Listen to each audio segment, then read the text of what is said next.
Timur was fast asleep when Rita touched his shoulder with her paw.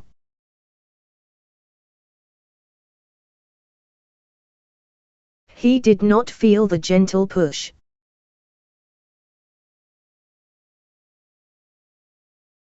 Rita then fastened her teeth into the blanket and dragged it off him onto the floor.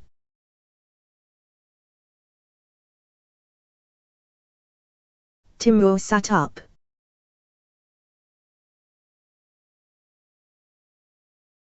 "What's the matter?" he asked, perplexed.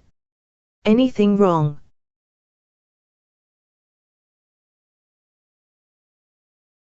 The dog gazed into his eyes, wagged her tail and tossed her head.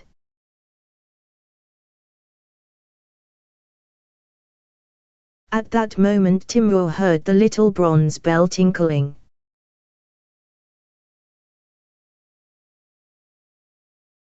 He went out onto the porch and picked up the receiver, wondering who could want him at that time of night.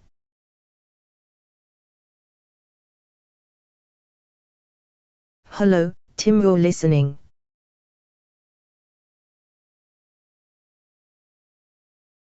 "Who is it?"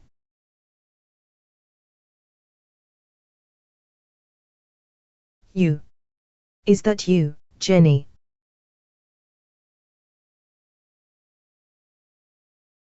At first Timur listened calmly.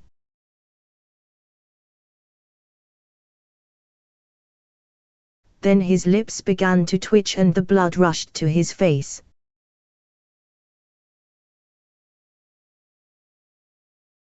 He was breathing hard.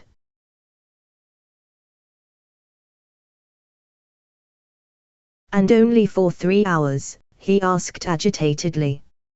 "Jenny, you're not crying, are you?"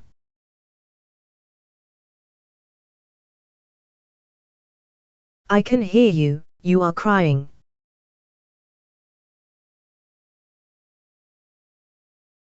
"You mustn't."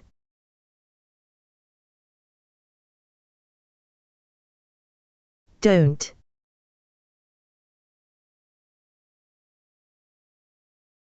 "I'll come right away."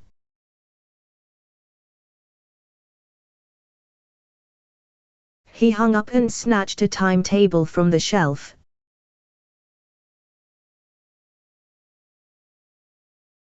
"Yes, there it is, the last one's at 23:55.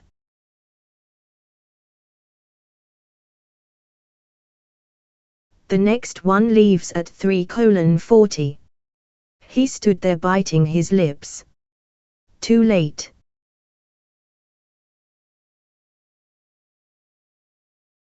Couldn't he do something?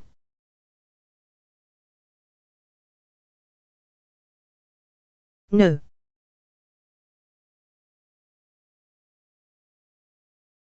Too late.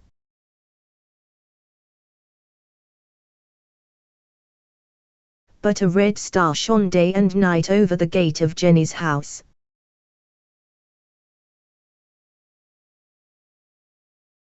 He had lit it himself, with his own hand, and its rays glittered straight and sharp before his eyes.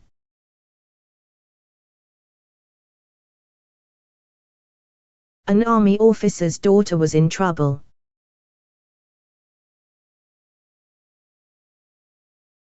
An army officer's daughter was in need of help.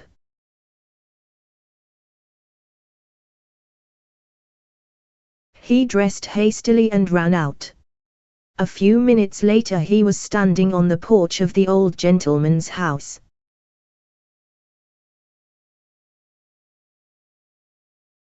The light was still on in the doctor's room.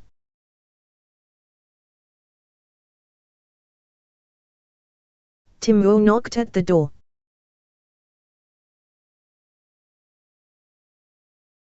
It was opened by the surprised doctor.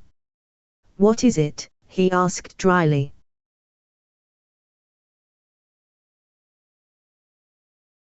"I'd like to talk to you," replied Timur.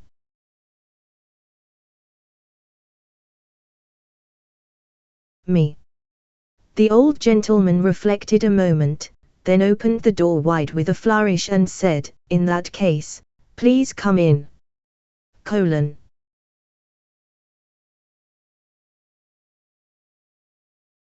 They did not talk long.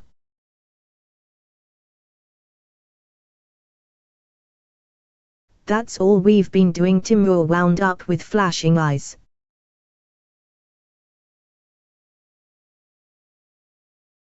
"That's all we've been doing, and that's how we've been playing. That's why I need your Nick now."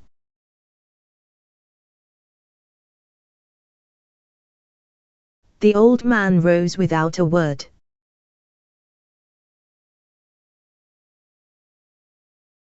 He took Timur abruptly by the chin, tilted back his head, looked into his eyes, and then left the room.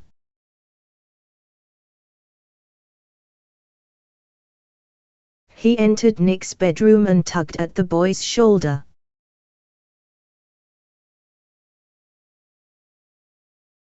"Get up," he said. "You're wanted."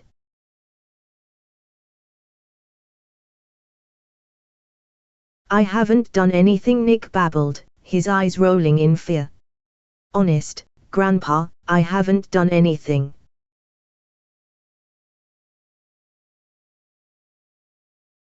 "Get up," the old gentleman repeated shortly. "Your comrade has come for you."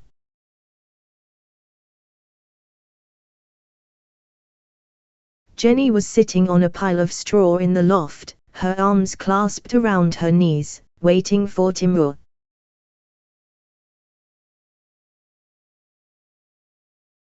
But instead of Timur, what should come poking through the window but Nick's tousled head?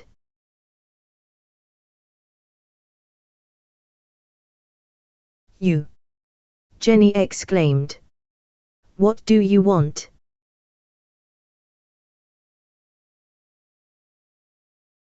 "I don't know," replied Nick in a low, frightened voice.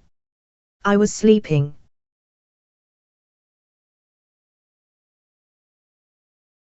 He came.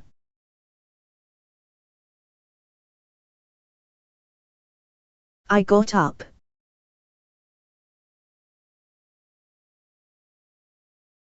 He sent me.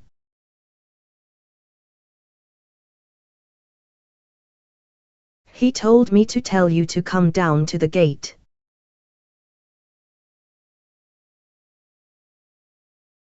What for?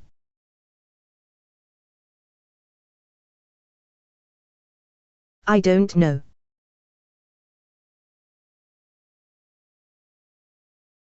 I'm all dizzy myself.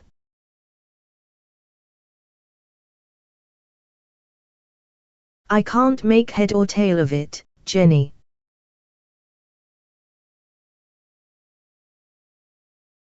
There was no one of whom to ask permission.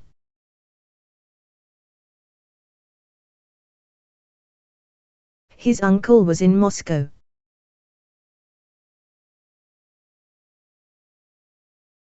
Timur lit a lantern, picked up an axe, called the dog, and went out into the garden.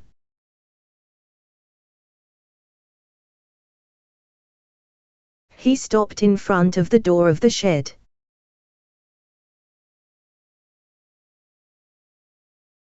His eyes shifted from his axe to the padlock.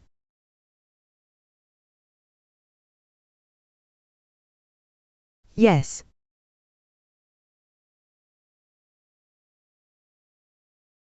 He knew that it was wrong, but there was no other way out.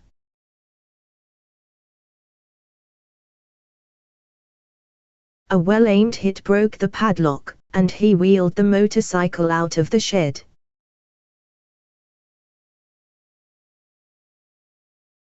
"Rita," he exclaimed sadly, kneeling to kiss the dog on the nose. "Don't be angry."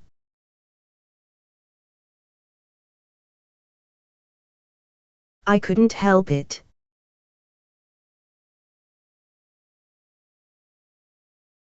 Jenny and Nick were waiting at the gate.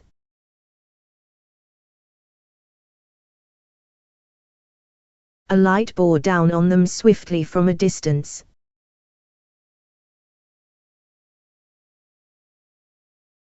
They heard the chugging of a motor, then screwed up their eyes and backed up against the fence as they were caught in a glaring headlight.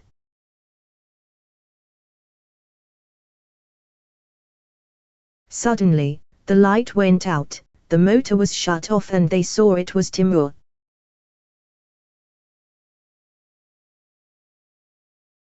"Nick," he began, without saying hello or asking any questions. "You stay here and guard the little girl asleep in the house.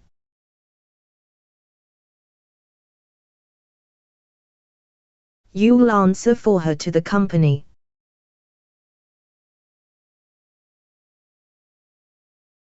"Jenny, hop on.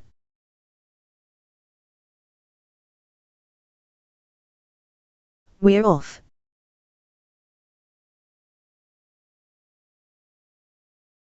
"To Moscow."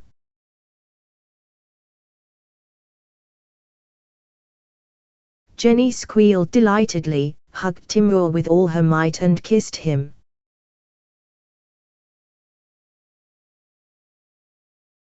"Hop on, Jenny, hop on," Timur shouted, trying to look stern. "Hold on tight."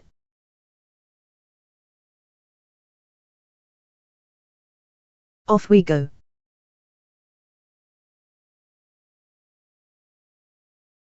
Forward.